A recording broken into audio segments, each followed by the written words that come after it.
Hi. மிகப்பெரிய பணக்காரரான Warren Buffett ஜனவரி 2026 படி அவரோட சொத்து மதிப்பு எவ்வளவு சேர்த்து வச்சிருக்காரு இன்வெஸ்ட்மெண்ட் மூலமா அப்படி பார்த்தீங்கன்னா 13 லட்சம் கோடி. இப்படிப்பட்ட இன்வெஸ்ட்மெண்ட் பத்தி நம்ம சேனல்ல நிறைய வீடியோஸ் அப்லோட் பண்ணியிருக்கோம். அந்த விதத்துல இன்னைக்கு என்ன பார்க்க போறோம் அப்படின்னா பாண்ட் இன்வெஸ்ட்மெண்ட். எந்த விதமான பாண்ட் அப்படின்னு கேட்டீங்கன்னா டி பில்ஸ், ட்ரெஷரி பில்ஸ்.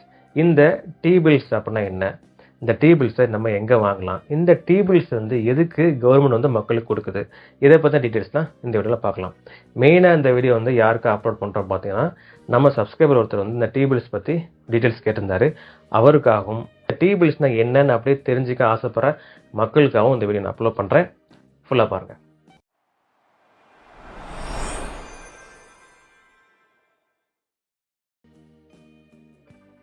நம்ம சேனலில் அடிக்கடி சொல்லக்கூடிய விஷயம் என்னவா இருக்குன்னா, ஒரு இன்வெஸ்ட்மெண்ட் பண்ண போகிறீங்க அப்படின்னா அதுக்கு டைம், அதாவது லேர்னிங்கான டைம் நிறையவே எடுத்துக்கோங்க அப்படின்னு தான் நம்ம சேனலில் அடிக்கடி சொல்லிட்டே இருப்போம். ஏன்னா ஒரு இன்வெஸ்ட்மெண்ட் பண்ண போகிறீங்க அப்படின்னா அந்த இன்வெஸ்ட்மெண்ட் பண்ணுறதுக்கான காரணங்கள் நீங்கள் தெரிஞ்சுக்கணும் அப்படின்னா நீங்கள் டைம் கன்சியூம் பண்ணி நிறைய லேர்னிங் பண்ணணும். அது மட்டும் இல்லாமல் ஒரு ஸ்டாக்கில் இன்வெஸ்ட் பண்ண போகிறீங்க அப்படின்னா அந்த ஸ்டாக்கில் இன்வெஸ்ட் பண்ண மூலமாக ஏன் எவ்வளோ ப்ராஃபிட் கிடைச்சது, ஏன் எவ்வளோ லாஸ் ஆச்சு, அதை பற்றின ஒரு தெளிவும் உங்களுக்கு கிடைக்கும். ஸ்டாக்கில் இன்வெஸ்ட் பண்ண மூலமாக லாஸ் ஆகுது சகஜம் தான், பட் அந்த லாஸோட லிமிட் உங்களுக்கு தெரிஞ்சுக்கணும். இதை தான் நம்ம அடிக்கடி நம்ம சேனலில் சொல்லிட்டே இருப்போம். ஏன் அடிக்கடி சொல்கிறோம் அப்படின்னா நீங்கள் இன்வெஸ்ட்மெண்ட் சம்மந்தமான வீடியோஸ் தான் பார்த்துட்ருக்கீங்க. ஓகே, இப்போ நம்ம டைட்டிலுக்கு வருவோம். T bills. இந்த டி பில்ஸோட நேம் என்னென்னா ட்ரெஷரி பில்ஸ். ஏன் இதை ட்ரெஷரி பில்ஸ் அப்படின்னு சொல்லுவோம்? கவர்மெண்ட்டோட ட்ரெஷரி, கவர்மெண்ட்டோட கருவூலத்துலேருந்து ரெடி பண்ணக்கூடிய ஒரு பாண்ட். ஸோ அதனால தான் டி பில்ஸ், ட்ரெஷரி பில்ஸ் அப்படின்னு சொல்கிறோம். இந்த ட்ரெஷரி பில்ஸ் எப்போவுமே ஷார்ட் டேர்ம் பாண்ட் அப்படின்னு தான் சொல்லுவாங்க. ஒரு ஷார்ட் டேர்மாக தான் இது இருக்கும். நம்ம இதுக்கு முன்னாடியே பாண்ட் அப்படின்னு ஒரு வீடியோ போட்டிருப்போம், ஃபுல் லென்த் வீடியோ போட்டிருப்போம். அதில் ஒரு லாங் டேர்ம் பாண்டாக தான் சொல்லியிருக்கோம். 30 இயர்ஸ், 40 இயர்ஸ், 50 இயர்ஸ் இந்த ரேஞ்சில் தான் இருக்கும். பட் இந்த டிபில் ரொம்பவே ஒரு ஷார்ட் டேர்மான ஒரு இன்வெஸ்ட்மெண்ட் தான். உதாரணத்துக்கு ஒரு 3 விதமான பாண்ட் இருக்குது. 91 டேஸ் டிபில், 3 மாதத்துக்கான டிபில், அப்புறம் 184 டேஸ் டிபில், 6 மாதத்துக்கான டிபில், அப்புறம் 365 டேஸ் டிபில், 1 இயருக்கான டிபில். அதிகபட்சம் டைம் பீரியட் என்ன பார்த்தீங்கன்னா 1 இயர். ஸோ அதனால தான் ஷார்ட் டேர்ம் பாண்ட் அப்படின்னு சொல்லுவாங்க இந்த டிபிலுக்கு.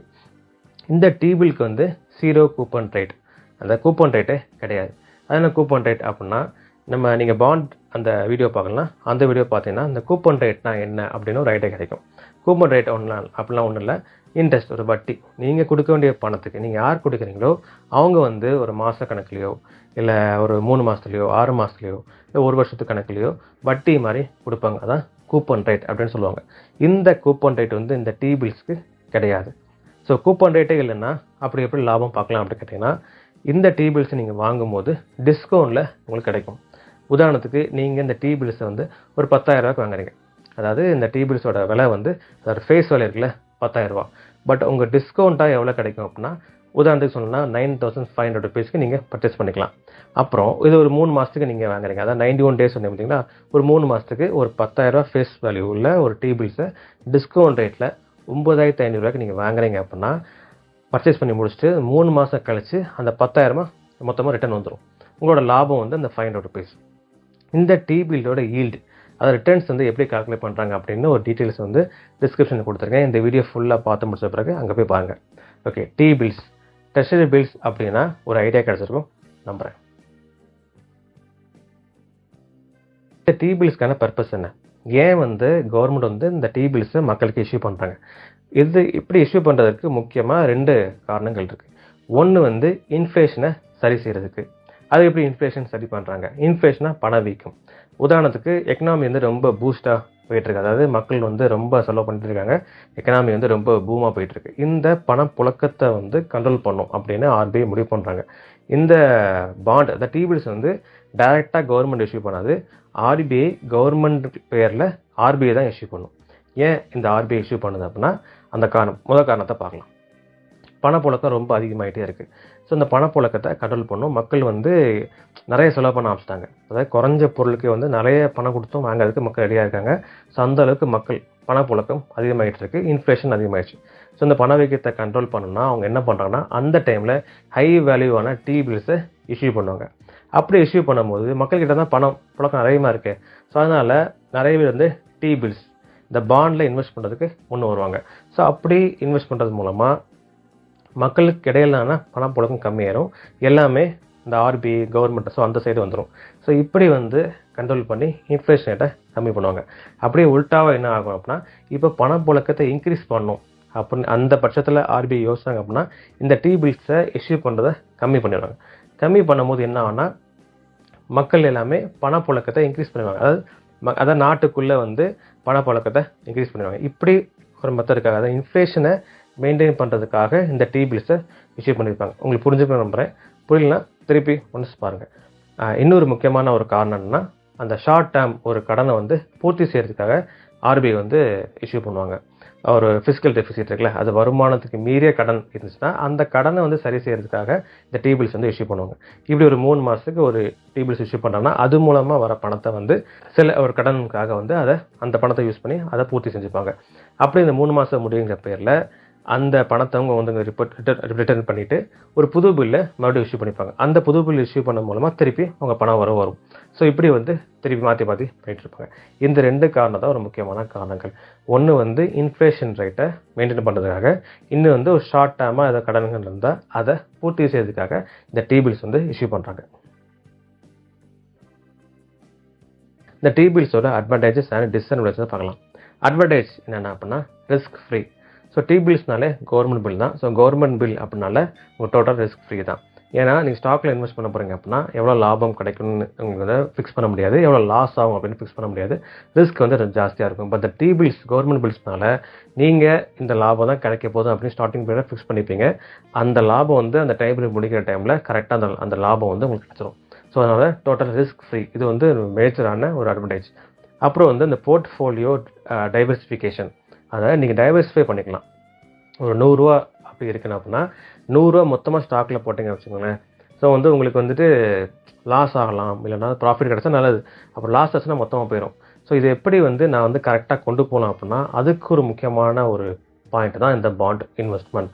முக்கியமாக இந்த கவர்மெண்ட் பாண்ட் இன்வெஸ்ட்மெண்ட் சொல்லுவாங்க. அப்போ அந்த விதத்தில் வந்து T-பில்ஸ் வந்து ரொம்ப யூஸ்ஃபுல்லாக இருக்கும். கவர்மெண்ட் பாண்ட்ஸ் வந்து ரொம்ப யூஸ்ஃபுல்லாக இருக்கும். முக்கியமாக இந்த T-பில்ஸ் வந்து ரொம்ப யூஸ்ஃபுல்லாக இருக்கும். ஏன் அந்த T-பில்ஸ் வந்து யூஸ்ஃபுல்லாக இருக்குன்னா, நீங்கள் ஷார்ட் டேர்மில் வந்து ரிட்டர்ன்ஸ் வந்து பார்த்துடலாம். நம்ம ஏற்கனவே சொன்ன மாதிரி 3 மாதத்துக்கு, அப்புறம் 6 மாதத்துக்கு, அப்புறம் 1 வருஷத்துக்கு. ஸோ ஷார்ட் டேர்ம் மேக்ஸிமம் பீரியடே 1 வருஷம் தான். ஸோ உங்களுக்கு ஷார்ட் டேர்மில் வந்து நிறைய லாபம், அதாவது ஃபிக்ஸ்டு லாபத்தை வந்து நீங்கள் பார்த்துடலாம். இந்த 2 பாயிண்ட் வந்து ஒரு மேஜர் அட்வான்டேஜ், அதாவது பாண்ட் இந்த T-பில்ஸ் இன்வெஸ்ட்மெண்ட்டில்.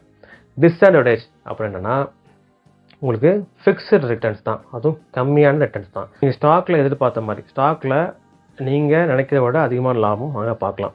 பட் அதே மாதிரி லாபம் வந்து இங்கே எதிர்பார்க்க முடியாது, ஃபிக்ஸ்டாக தான். ஸோ இவ்வளோ தான் வரும் அப்படின்னா இவ்வளோ தான் வரும். ஸோ ஃபிக்ஸ்டாக தான் வரும். ஸோ இது வந்து ரொம்ப ஷார்ட்டான ஒரு ரிட்டர்ன்ஸ் எதிர்பார்க்கறதுனால அது ஒரு பெரிய டிஸ்அட்வான்டேஜ்.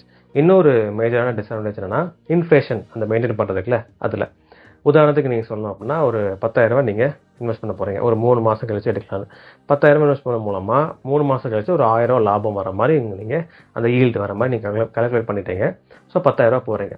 அந்த டைமில் ஒரு மொபைலோட விலை வந்து 10,000. 3 மாதம் கழிச்சு நீங்கள் போட்ட 10,000 11,000 ஆகுது பாண்டில் இன்வெஸ்ட் பண்ணால. அப்போ அந்த மொபைல் ரேட் என்ன ஆகுது பார்த்தீங்கன்னா 11,000. ஸோ எல்லாமே ஈக்குவல் தான். இந்த இன்ஃப்ளேஷன் சரி பண்ணுறதுக்கு அந்த பாண்ட் ரிட்டர்ன்ஸ் வந்து கொஞ்சம் கஷ்டப்படும். ஸோ இது வந்து ஒரு டிஸ்அட்வான்டேஜ். ஸோ என்னதான் ஒரு டிஸ்அட்வான்டேஜ் இருந்தாலுமே இந்த பாண்ட் வந்து இந்த போர்ட்ஃபோலியோ டைவர்சிஃபிகேஷனுக்கு ரொம்ப யூஸ்ஃபுல்லான ஒரு மெத்தட். நான் ஏற்கனவே சொன்ன பார்த்தீங்களா, ஒரு 100 ரூபா இருக்குன்னா 100 ரூபா மொத்தமாக ஸ்டாக்கில் போட்டிங்கன்னா ஃபுல்லாகவே நீங்கள் லாஸ் ஆகலாம். ப்ராஃபிட் கிடைச்சா நல்லது, பட் ஃபுல்லாக லாஸ் ஆகலாம். ஒரு நல்ல இன்வெஸ்டர், ஒரு நம்ம இன்டெலிஜென்ட் இன்வெஸ்டர் ஒரு புக் இருக்குல்ல, ஸோ அந்த புக்கில் ஒரு நல்ல இன்வெஸ்டர் என்ன பண்ணுவாங்க அப்படின்னா, பிரிச்சுப்பாங்க. ஒரு 100 ரூபா இருக்குன்னா 50 ரூபா ஸ்டாக்லேயும், ஸோ அந்த 50 ரூபாயை பாண்ட்லேயும் போட்டுப்பாங்க. இப்படி இந்த பாண்டை எப்படின்னா இந்த போர்ட்ஃபோலியோ டைவர்சிஃபிகேஷனுக்கு ஒரு யூஸ்ஃபுல்லான ஒரு மெத்தடாக இந்த பாண்டை யூஸ் பண்ணிப்பாங்க. ஸோ T-பில்ஸ் அட்வான்டேஜ் அண்ட் டிஸ்அட்வான்டேஜ் ரெண்டுமே இருக்குது. நம்ம எதிர்பார்த்த ரிட்டர்ன்ஸ் வராட்டினாலுமே இந்த டைவர்சிஃபிகேஷன், இந்த போர்ட்ஃபோலியோ டைவர்சிஃபிகேஷனுக்கு ரொம்ப யூஸ்ஃபுல்லான ஒரு மெத்தடாக இருக்கும். இந்த T-பில்ஸை நம்ம எங்கே போய் வாங்கிக்கலாம்? ஃபர்ஸ்ட் வழி RBI ரீட்டைல் டைரக்ட் ஸ்கீம். இந்த ஸ்கீம் வந்து ஸ்பெஷலாக ரீட்டைல் இன்வெஸ்டர்ஸ்க்காக உருவாக்கப்பட்ட ஒரு ஸ்கீம். இந்த ஸ்கீம் மூலமாக நம்ம ஒரு அக்கௌண்ட் வந்து ஓப்பன் பண்ணிக்கணும். அந்த அக்கௌண்ட் நேம் வந்து ரீட்டைல் டைரக்ட் கில்ட் அக்கௌண்ட். இந்த கில்ட் அக்கௌண்ட் எந்த மாதிரி அக்கௌண்ட் அப்படின்னு கேட்டிங்கன்னா, நீங்கள் ஸ்டாக்கில் இன்வெஸ்ட் பண்ண போகிறீங்க அப்படின்னா டிமேட் அக்கௌண்ட் அப்படி ஓப்பன் பண்ணுவீங்களே, ஒரு அக்கௌண்ட் ஓப்பன் பண்ணுவீங்க. அதே மாதிரியான ஒரு அக்கௌண்ட் தான் இந்த ரீட்டைல் டைரக்ட் கில்ட் அக்கௌண்ட். இந்த அக்கௌண்ட்டை ஓப்பன் பண்ணுறது மூலமாக நம்ம வந்து பிரைமரி, அதாவது பாண்ட் மார்க்கெட்டான primary bond market and secondary bond மார்க்கெட்டை அக்சஸ் பண்ணிக்கலாம். இந்த அக்கௌண்ட் ஓப்பன் பண்ணுறதுக்கு பேங்க் அக்கௌண்ட் தேவை, அப்புறம் பேன் நம்பர் தேவை, அப்புறம் ரெஜிஸ்டர்டு மொபைல் நம்பர், அப்புறம் வேலிட் ஒரு ஒரிஜினல் டாக்குமெண்ட், அப்புறம் வேலிட் இமெயில் ஐடி. இது மூலமாக இந்த அக்கௌண்ட் ஓப்பன் பண்ணிக்கலாம். ஓப்பன் பண்ண உடனே ஒரு ரெஜிஸ்டர்டு இந்த மொபைல் நம்பருக்கு ஒரு ஓடிபி வரும். இந்த ஓடிபி மூலமாக நீங்கள் அந்த அக்கௌண்ட்டை ஓப்பன் பண்ணிக்கலாம். இந்த அக்கௌண்ட் ஓப்பன் பண்ணுறதுக்காகவும் அப்புறம் வந்து இந்த அக்கௌண்ட்டை மெயின்டைன் பண்ணுறதுக்காகவும் ஆர்பிஐ வந்து எந்த சார்ஜும் டிடெக்ட் பண்ணாது. அப்போ சம்டைம்ஸ் ஆன்லைன் டிரான்சாக்ஷன் பண்ணுறதுக்காக சில சார்ஜஸ் வந்து டெபிட் பண்ணுவாங்க. இதை பற்றி ஃபுல் டீட்டெயில்ஸ் நீங்கள் தெரிஞ்சுக்கணும் அப்படின்னா கூகுளில் போய்ட்டு ஆர்பிஐ இ-டெயில் டைரக்ட் ஸ்கீம் அப்படின்னு டைப் பண்ணிங்கன்னா அந்த லிங்க் வரும். அந்த லிங்கை கிளிக் பண்ணிங்கன்னா ஃபுல் டீட்டெயில்ஸ் இருக்கும். இந்த லிங்க்கை வந்து நான் டிஸ்கிரிப்ஷனில் வச்சுருக்கேன். இந்த வீடியோ ஃபுல்லாக நீங்கள் பார்த்து முடிச்ச பிறகு அந்த லிங்கை கிளிக் பண்ணி இந்த ஆர்பிஐ இ-டெயில் டைரக்ட் ஸ்கீம் அப்படின்னு சொல்லி ஸ்டெப் பை ஸ்டெப்பாக போட்டுருவாங்க. அதை பார்த்து தெரிஞ்சுக்கோங்க. இன்னொரு மெத்தட், அதாவது ஃபஸ்ட்டு மெத்தட் வந்து ஆர்பிஐ இ-டெயில் டைரக்ட் ஸ்கீம் பார்த்துட்டோம். இன்னொரு வழி என்னென்னு பார்த்தா ரெஜிஸ்டர் ஆன்லைன் ஸ்டாக் புரோக்கர்ஸ், சிரோதா, அப்புறம் வந்து அப்ஸ்டாக்ஸ், அப்புறம் வந்து ஐசிஐசிஐ டைரக்ட், அப்புறம் வந்து ஹெச்டிஎஃப்சி செக்யூரிட்டிஸ், இந்த மாதிரி ரெஜிஸ்டர் ஸ்டாக் புரோக்கர் மூலமாக நீங்கள் T-bills பர்ச்சேஸ் பண்ணிக்கலாம். நான் வந்து சிரோதா யூஸ் பண்ணுறேன். ஸோ சிரோதாவில் நீங்கள் எப்படி போயிட்டு பர்ச்சேஸ் பண்ணோம் அப்படின்னா அதில் பிட் செக்ஷன் ஒரு செக்ஷன் இருக்குது. அந்த பிட் செக்ஷன் நீங்கள் போனீங்கன்னா கவர்மெண்ட் செக்யூரிட்டிஸ் சொல்லி ஒரு ஆப்ஷன் இருக்கும். அந்த கவர்மெண்ட் செக்யூரிட்டிஸ் கிளிக் பண்ணிங்கன்னா அந்த டைமில் T-bills லிஸ்ட் ஆகிடுச்சா T-bills இருக்கும், கவர்மெண்ட் செக்யூரிட்டிஸ் இருந்தால் கவர்மெண்ட் செக்யூரிட்டிஸ் இருக்கும். இப்படி இந்த ஆன்லைன் ஸ்டாக் புரோக்கர்ஸ் மூலமாக நீங்கள் இந்த T-bills பர்ச்சேஸ் பண்ணிக்கலாம். ஸோ T-bills எப்படி வாங்கணும், எந்தெந்த வழிமுறைகள்லாம் இருக்குதுன்னு உங்களுக்கு புரிஞ்சிருக்கும் நான் நம்புகிறேன். இந்த வீடியோவில் T-bills அப்படின்னு என்ன பார்த்தோம், இந்த T-bills ஏன் கவர்மெண்ட் இஷ்யூ பண்ணுறாங்க அப்படின்னு பார்த்தோம், இந்த T-bills நம்ம எங்கே போய் வாங்கலாம் அப்படின்னு பார்த்தோம். ஸோ அந்த சப்ஸ்கிரைபர் நீங்கள் கேட்ட அந்த விளக்கமும் உங்களுக்கு கிடச்சிருக்கோன்னு நம்புகிறேன். பார்த்த மக்களுக்கும் இந்த வீடியோ புரிஞ்சிருக்கோன்னு நம்புகிறேன். நெக்ஸ்ட் வீடியோவில் இன்னொரு டாப்பிக்கோட உங்களை மீட் பண்ணுறேன். பாய்.